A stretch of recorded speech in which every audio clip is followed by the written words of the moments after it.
সারা দেশে মানুষ যারা রাজনীতির ব্যাপারে বিচার করেন, বিশ্লেষণ করেন, তারা যেভাবে আতঙ্ক অনুভব করছিলেন নতুন সরকার গঠন করার পর, ঠিক সেই আতঙ্কগুলো আবার নতুন করে দেখা দিয়েছে। সবাই বলাবলি করছিল যে দীর্ঘ বিরতির পর বিএনপি যদি ক্ষমতায় আসে, তাদের জন্য সবচেয়ে বড় বিপদ হবে নিজের দলকে ঠিক রাখা। আর দ্বিতীয় বিপত্তি হবে যে সকল লোক মন্ত্রী হবেন, এমপি হবেন, তাদের আচার আচরণ জবান ঠিক রাখা।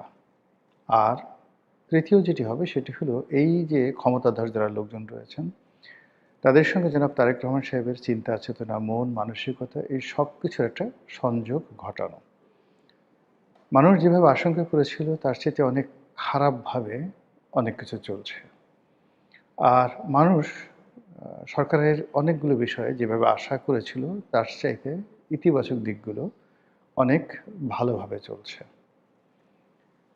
যেমন ধরুন, রাজনীতিতে এসে বা রাষ্ট্র ক্ষমতায় বসে তারেক রহমান সাহেব অতীতে রাজনীতিতে এসে যেভাবে চমক দেখানোর চেষ্টা করেছেন, আর এবার রাষ্ট্র ক্ষমতায় বসে তিনি একের পর এক চমক দেখানোর চেষ্টা করছেন। এতে করে অল্প সময়ের জন্য মানুষ তার ব্যাপারে খুব খুশি থাকবেন এবং তার জন্য দোয়া করবেন। কিন্তু আমাদের দেশের যে মন মানসিকতা, এটি প্রবলভাবে ফ্লাকচুয়েট করে, সময়ের সাথে বিবর্তিত হয়। তিনি এই সময়টিতে খুব দ্রুততার সাথে যে ভালো কাজগুলো করার চেষ্টা করছেন, সচিবালয়ে অফিস করা, নিয়মিত অফিসে আসা, সময় মতো অফিসে আসা, সাধারণ পোশাক পরিচ্ছদ নিয়ে চলাফেরা করা, কোনো রাগ নেই, ঢাক নেই, শার্ট প্যান্ট ইন করা, কোট টাইয়ের বাহুল্য, এসব কোনো কিছু নেই। অনেকটা ইন্দোনেশিয়ার যে জনপ্রিয় প্রেসিডেন্ট জাকো উইদোদো, তার মতো করে তিনি ছুটে চলার চেষ্টা করছেন। মসজিদে যাচ্ছেন স্ত্রীকে নিয়ে, ছুটির দিনগুলোতে অফিস করছেন, সব কিছুতেই অনানুষ্ঠানিকতা, এটা মানুষজন পছন্দ করছে। তার কন্যা তার রাজনীতির উত্তরাধিকারী রূপে যথাসম্ভব নিজেকে ব্যস্ত রেখেছে, এটাও মানুষজন পছন্দ করছে। তার স্ত্রীর নীরবতা পছন্দ করছে এবং খুব দ্রুত গতিতে তিনি অনেকগুলো সিদ্ধান্ত নিয়েছেন, যে সিদ্ধান্তগুলো বাস্তবায়িত হলে সরকারের জন্য খুব ভালো হবে। এই বিষয়গুলো ইতিবাচক। নেতিবাচক যে বিষয়গুলো সেটি হলো, মন্ত্রিপরিষদে যারা স্থান পেয়েছেন তাদের মধ্যে অনেকে আনন্দের আতিশয্যে খুব বেশি কথাবার্তা বলছেন। অনেকে হতাশাগ্রস্ত হয়ে নানা রকম কাণ্ড কারখানা ঘটাচ্ছেন। যারা মন্ত্রিত্ব পেয়েছেন এবং এই মন্ত্রিত্ব পাওয়ার মধ্যে যাদের কোনো পূর্ব পরিকল্পনা ছিল না, এমনকি নিজেরা মন্ত্রী হবেন এই ধরনের চিন্তা চেতনা করেননি, এই সমস্ত মানুষ যখন বড় বড় মন্ত্রিত্বের পদ পেয়ে গেছেন, তখন আনন্দে তাদের ঘুম হচ্ছে না, বিছানার মধ্যে গড়াগড়ি করছেন। এবং যাদের বাড়িতে কোলবালিশ ছিল না, তারা নতুন করে কোলবালিশের অর্ডার দিয়েছেন। যাদের একটা কোলবালিশ ছিল, তারা বলছে যে একটা কোলবালিশে হবে না, এখন আমার দুটো কোলবালিশ লাগবে, এরকম অবস্থা। যাদের বাসায় বাথটাব আছে গোসল করার জন্য, তারা চিত হয়ে সারাক্ষণ গরম পানিতে বাথটাবের মধ্যে শুয়ে আছেন। এরকম একটা ভাবসাব, না জানি কি হয়ে গেছি, এরকম একটা অবস্থা। অন্যদিকে যারা মন্ত্রিত্ব পাওয়ার জন্য শতভাগ নিশ্চিত ছিলেন কিন্তু মন্ত্রিত্ব পাননি, তারা বড় বড় নিঃশ্বাস নিচ্ছেন। যাদের ধূমপানের অভ্যাস আছে, প্যাকেটের প্যাকেট সিগারেট তারা খেয়ে ফেলছেন। যাদের মদ্যপানের অভ্যাস আছে, পেট ভরে ভাত না খেয়ে তারা শুধু মদ খেয়ে যাচ্ছেন। যাদের একটু জুয়া ঠুয়া খেলার অভ্যাস আছে, তারা এখন বন্ধুবান্ধবকে ডেকে জুয়া খেলে সর্বনাশের পথে পা বাড়াচ্ছেন। এরকম একটা বিবর্তন চলছে, যাকে বলা হয় সরকারি দলের কর্তা ব্যক্তিদের মধ্যে। এবং এরই মধ্যে কিছু বেসামাল কথাবার্তা মানুষের মধ্যে যথেষ্ট বিতর্কের তৈরি করেছে। এগুলো নিয়ে আমি ব্যক্তিগতভাবে কাউকে বিব্রত করতে চাই না, কিন্তু মন্ত্রীদের লাগাম টানা সরকারের জন্য খুব গুরুত্বপূর্ণ বিষয় হয়ে পড়েছে। এই কারণে খুব গুরুত্বপূর্ণ বিষয় হয়ে পড়েছে যে এই মন্ত্রীদের, যারা একসময় বিএনপি নেতা ছিলেন, তাদের কথাবার্তা কোনো কালেই গ্রহণযোগ্য ছিল না। তারা টেলিভিশন বা মিডিয়ার কেউ প্রিয় মুখ নন। রাজনীতির ময়দানেরও তারা ওরকম কোনো কুশীলব নন। একটা সময় বিভিন্ন রাজনৈতিক দলে অনেক নেতা ছিলেন যাদের বক্তব্য শোনার জন্য মানুষ পাগলের মতো ছুটে বেড়াতো। তারা মঞ্চে কোনো বক্তব্য দিলে, টেলিভিশনে কোনো বক্তব্য দিলে, হোক না সেটা আপনার পক্ষে, এমনকি আপনাকে যদি কেউ গালাগাল করতো, তাহলে সেই গালাগালগুলোও ভালো লাগতো। আপনারা যারা মিজানুর রহমান চৌধুরী সাহেবের বক্তব্য শুনেছেন, প্রয়াত প্রধানমন্ত্রী মিজানুর রহমান চৌধুরী, প্রয়াত মেয়র মোহাম্মদ হানিফ সাহেবের বক্তব্য যারা শুনেছেন, তারপর কে এম ওবায়দুর রহমান সাহেব, তারপর কে এম ওবায়দুর রহমান সাহেবের পরে একটা সময় ঢাকা বিশ্ববিদ্যালয়ে আসাদুজ্জামান রিপন, তার বক্তব্য অসাধারণ সুন্দর বক্তব্য ছিল। এরকম অনেকের নাম আমি বলতে পারবো। বিশেষ করে শাহ মোয়াজ্জেম সাহেবের বক্তব্য। শাহ মোয়াজ্জেম হোসেন অসাধারণ বক্তব্য দিতে পারতেন। ডক্টর বি চৌধুরী, বদরুদ্দোজা চৌধুরী, মন্ত্রমুগ্ধের মতো মানুষ তার বক্তব্য শুনত। তো এই বক্তব্য আপনার পক্ষে বললেও না বিপক্ষে বললেও ডাজ নট ম্যাটার। তারা বক্তব্য দিয়েছে, এটা শোনার জন্য মানুষ উদগ্রীব হতো। বদরুদ্দোজা চৌধুরীর বক্তব্য শোনার জন্য আওয়ামী লীগের লোক, ছাত্রলীগের লোক সেখানে ভিড় করত গভীর রাত্রি পর্যন্ত। আমি নিজেও তার সেই বক্তব্য বহুবার শুনেছি এবং এখনো পর্যন্ত স্মৃতিপটে সেই বক্তব্যগুলো রয়ে গেছে। দুর্ভাগ্যজনক হলেও সত্যি যে এই মুহূর্তে বিএনপির মধ্যে এমন কেউ নেই যার বাগ্মিতা রয়েছে এবং যার বক্তব্যের মধ্যে ওইরকম আকর্ষণীয়তা রয়েছে। কারণে হোক, অকারণে হোক, বিনা প্রয়োজনে হোক, যেভাবে হোক একজন বিএনপি নেতা বক্তব্য দিচ্ছেন আর মানুষ হুমড়ি খেয়ে তার বক্তব্য শুনছেন, এরকম কোনো লোক বিএনপিতে নেই। বিএনপিতে কোনো লেখক নেই যার লেখা মানুষ পড়ে, কোনো কবি নেই যার কবিতা পড়তে পারে। একটা সময় বিএনপির পক্ষে কলম ধরতেন সেই জায়জাদিনের শফিক রহমান, জায়জাদিনের শফিক রহমানের পরে সিরাজুর রহমান, সম্ভবত শফিক রহমান সাহেবের বড় ভাই সিরাজুর রহমান। এরপরে রয়টার্সে চাকরি করতেন আতিকুল ইসলাম সাহেব, আতিকুল হক সম্ভবত, অসাধারণ লেখা লিখতেন। তাদের সঙ্গে পাল্লা দিয়ে লিখতেন আবেদ খান, এ বি এম মোছা, আব্দুল গাফফার চৌধুরী। এবং পত্রিকার পাতায় মানুষ পাগলের মতো সেই তাদের সেই লেখাগুলো পড়ার জন্য মানে অপেক্ষা করতেন, একবার, দুইবার, তিনবার। এখন সেই লেখক বিএনপির পক্ষে কলম ধরার মতো অনেক লোক আছে।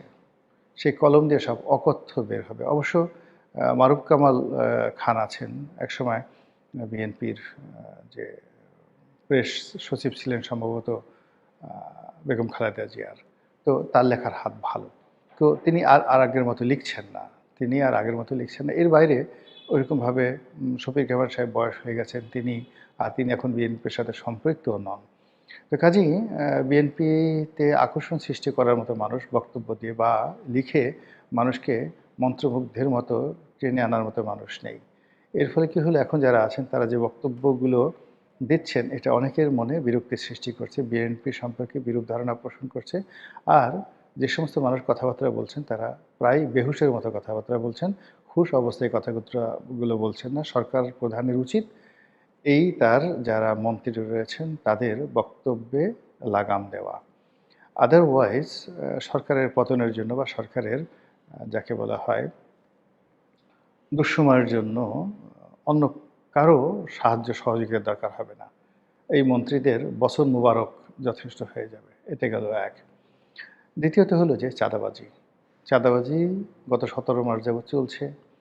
তখন বিএনপির অনেক ছিল যে ক্ষমতা তো আমাদের হাতে নেই, আমরা দল থেকে বড়জোর বহিষ্কার করতে পারি। আর যেটা সরকারের উচিত, মানে ইউনিট সরকারের উচিত হলো চাঁদাবাজদের বিরুদ্ধে ব্যবস্থা নেওয়া। এবং সরকারের এখন যারা কর্তা ব্যক্তি, তখন গত 17 মাস আগে তারা যে পজিশনে ছিলেন সেখান থেকে তারা বারবার চাঁদাবাজদের বিরুদ্ধে ব্যবস্থা নেওয়ার কথা বলেছেন এবং নিজের দলের যারা চাঁদাবাজ তাদের বিরুদ্ধে ব্যবস্থা নেওয়ার জন্য সরকারকে আহ্বান জানানোর পাশাপাশি তারা এই কথাও বলেছেন যে চাঁদাবাজদের কোনো কর্মকাণ্ডের সঙ্গে বিএনপি দলগতভাবে জড়িত নয়, তারা চাঁদাবাজিকে সমর্থন করেন না, চাঁদাবাজ যেই হোক তাদের শাস্তি চান এবং চাঁদাবাজদের দায় দায়িত্ব তারা নেবেন না। কিন্তু এখন তো বিএনপি ক্ষমতায়, এখন চাঁদাবাজ জামাতের লোক করুক, আওয়ামী লীগের লোক করুক, বিএনপির লোক করুক, ডাজ নট ম্যাটার। চাঁদাবাজি হচ্ছে, চাঁদাবাজির সঙ্গে পাল্লা দিয়ে ছিনতাই হচ্ছে। তার সঙ্গে সঙ্গে গ্যাং একটা সিন্ডিকেট করে যে সকল কর্মকাণ্ড হচ্ছে এই দেশের বিভিন্ন প্রান্তরে গত এক সপ্তাহে, তাতে করে মানুষের জীবন দুর্বিষহ হয়ে পড়েছে। পুলিশ কিছুটা ঘুরে দাঁড়ানোর চেষ্টা করছে, কিন্তু সেই ব্যাপারে যদি সরকার খুব সচেষ্ট না হয় তাহলে পুলিশের যে শক্তিমত্তা এটা থাকবে না। ইতিমধ্যে আমরা যে বিষয়গুলো দেখেছি সেটা হলো বিভিন্ন শিক্ষা প্রতিষ্ঠানে যেখানে এতদিন এনসিপির আধিপত্য ছিল, এতদিন জামাতের আধিপত্য ছিল, শিবিরের আধিপত্য ছিল, সেই আধিপত্য ভেঙে চুরে চুরমার হয়ে গেছে তারেক রহমান সাহেব প্রধানমন্ত্রী হওয়ার সঙ্গে সঙ্গে। এবং সেই আধিপত্যের দাপট এতটা বেশি যে ঢাকা বিশ্ববিদ্যালয়ের ভাইস চ্যান্সেলর তিনি পাগল হয়ে গেছেন পদত্যাগ করার জন্য। তিনি বিধি মোতাবেক রাষ্ট্রপতির দরবারে গিয়েছেন পদত্যাগপত্র পেশ করার জন্য। তারপরে আবার সেখান থেকে ছুটে এসেছেন শিক্ষামন্ত্রীর কাছে যেন তার পদত্যাগটি দ্রুত হয়। তিনি বিশ্ববিদ্যালয় ক্যাম্পাস খুব তাড়াতাড়ি ছাড়তে চাচ্ছেন। এই কারণ হলো আমরা প্যাঁচা বলি, অলক্ষী বলি কিংবা শনির দশা বলি। এই জিনিসগুলো যে তার দিকে খুব ধেয়ে আসছে, এই ভদ্রলোক তার সিভি তার যে ব্যক্তিগত তথ্য এগুলো নাকি ৩৭ পৃষ্ঠা, যে তিনি কোথায় কি শিক্ষকতা করেছেন, কোথায় কি ডিগ্রি নিয়েছেন, তার এত যোগ্যতা, সেই যোগ্যতা এখন তার জন্য লায়াবিলিটিস হয়ে গেছে। অথচ যেদিন তাকে সিলেক্ট করা হয় সেই দিন আমি প্রথম ব্যক্তি, একেবারে প্রথম ব্যক্তি যিনি ফেসবুকে স্ট্যাটাস দিয়ে তার জয়েন করার আগে তার নামটা শোনার সঙ্গে সঙ্গে বলেছিলাম যে এটা একটা ভুল সিদ্ধান্ত হলো। এই ভদ্রলোকের জীবন তছনছ হয়ে যাবে, তিনি কিচ্ছু করতে পারবেন না। কারণ অনেকে ভুল বুঝেছেন। এ কারণ হলো এই ভদ্রলোক নির্ঘাত জামাতের লোক ছিলেন। জামাতে আমার যারা শুভার্থী ছিলেন তারা চিন্তা করলেন যে মিস্টার রনি এতকাল আমাদেরকে বিভিন্ন গুপ্তভাবে আমাদেরকে নৈতিক সমর্থন জুগিয়েছে, আমাদের পক্ষে মাঝে মধ্যে কথাবার্তা বলেছে। এখন এই পট পরিবর্তনের পরে হঠাৎ এমন কি হলো যে এখন ডাকসুতে মানে সরি মানে ঢাকা বিশ্ববিদ্যালয়ের যে ভাইস চ্যান্সেলর রূপে জামাতপন্থী একজন লোক আমরা নিয়োগ দিতে পেরেছি, তার বিরুদ্ধে কথা বলল। তো তারা বুঝতে পারেননি আমি যে কথাটি বলেছিলাম যে এখানে যারাই টিকে থাকে বা যারা আছে তাদের পিছনে একটা শক্তিশালী রাজনৈতিক পক্ষ থাকে এবং সেই রাজনীতির ধারাবাহিকতা থাকে। বিশেষ করে ৯১ সাল থেকে আমাদের বিশ্ববিদ্যালয়গুলো এবং সেখানকার ভাইস চ্যান্সেলর পদগুলোর সঙ্গে রাজনীতির যে সম্পৃক্ততা জঘন্য পর্যায়ে পৌঁছে গেছে এবং ক্ষেত্র বিশেষে নোংরামি, এত নোংরামির পর্যায়ে পৌঁছে গেছে যে ওখানে কোনো ভদ্রলোক আসলে সহজে যেতে চায় না। কিন্তু এরশাদ জামানাতে আমরা যত কথাই বলি না কেন, সেখানে এতটা রাজনীতিকরণ ছিল না। বিশ্ববিদ্যালয়ের শিক্ষকদের রাজনীতি ছিল, কিন্তু প্রক্টর, তারপরে বিভিন্ন অনুষদের ডিন এবং ভাইস চ্যান্সেলর যে পদগুলো, এগুলোর একটা সম্মান ছিল, মর্যাদা ছিল। স্বয়ং প্রেসিডেন্টও বিশ্ববিদ্যালয়ের ভাইস চ্যান্সেলরের সঙ্গে কথা বলতে ১০০ বার চিন্তা করতেন। কিন্তু এখন সেটি নেই। এখন ঢাকা বিশ্ববিদ্যালয়ে কেন, যে কোনো বিশ্ববিদ্যালয়ের ভাইস চ্যান্সেলর যে কোনো ছাত্র দ্বারা লাঞ্ছিত হতে পারেন। গত ১৭ মাসে সেই সংস্কৃতি প্রতিষ্ঠিত হয়েছে। ফলে এই যে ভদ্রলোক, দেখে শুনে মনে হয় নম্র, ভদ্র, একেবারে নেহায়েত একজন একাডেমিশিয়ান, যার জীবনই ব্যয় করেছেন তিনি শুধুমাত্র ছাত্রদের পিছনে, শিক্ষা প্রতিষ্ঠানের পিছনে। তো সেই মানুষটি বাকি জীবন সুস্থ থাকতে পারবেন না এবং তাকে যেখানে পাওয়া হবে সেখানে লোকজন টিটকারি করবে, বিভিন্ন কথাবার্তা বলবে এবং তাকে নিয়ে ট্রল করার চেষ্টা করবে। এই কথাটাই আমি আসলে ১৭ মাস আগে যখন তিনি নিয়োগ লাভ করার পর্যায়ে ছিলেন তখন আমি বলেছিলাম।